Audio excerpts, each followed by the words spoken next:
وعلیکم السلام ورحمۃ اللہ وبرکاتہ۔ یہ محترم بھائی نے مسند احمد کی حدیث ایک بھیجی ہے، 20,000 نمبر حدیث ہے۔ کہتے ہیں جی اس حدیث کا حکم بتائیں۔ محترم بھائی یہ مسند احمد کے علاوہ کئی کتابوں میں یہ روایت آتی ہے، سنن ابن ماجہ کے اندر بھی یہ موجود ہے۔ اچھا جی، پھر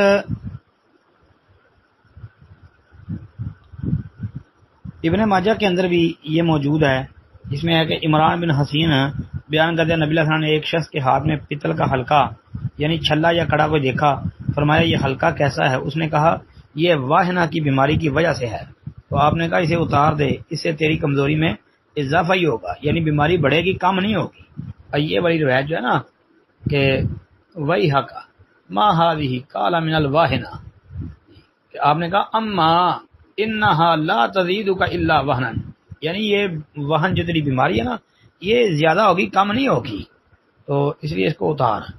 اچھا، اور ساتھ مسند احمد کے اندر جو الفاظ ہے نا وہ یہ ہیں کہ اگر تو اسی حالت میں مر گیا فإنک لو مت وہی علیک ما افلحت ابدا، کہ اگر تو اسی حالت میں مر گیا تو کبھی تو فلاح نہیں پائے گا۔ یہ بڑی، لیکن یہ روایت ثابت نہیں ہے بھائی۔ یہ دیکھیں آپ کو نظر آ رہا ہے حدثنا مبارک عن الحسن۔ یہ پہلی بات تو یہ ہے کہ مبارک بن فضالہ جو ہے نا یہ مدلس راوی ہے، سیغان سے بیان کر رہا ہے۔ دوسرا،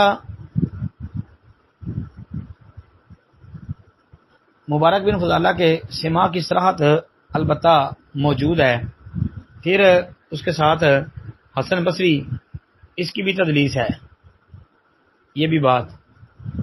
پھر یہ یاد رکھے کہ حسن بصری کا عمران بن حسین سے سماع جو ہے اس میں بھی اختلاف ہے، اور جو لوگ کہتے ہیں کہ حسن بصری کا سماع ثابت ہے، کچھ کہتے ہیں نہیں ثابت، بہرحال اس میں ایک خاصا اختلاف پایا جاتا ہے۔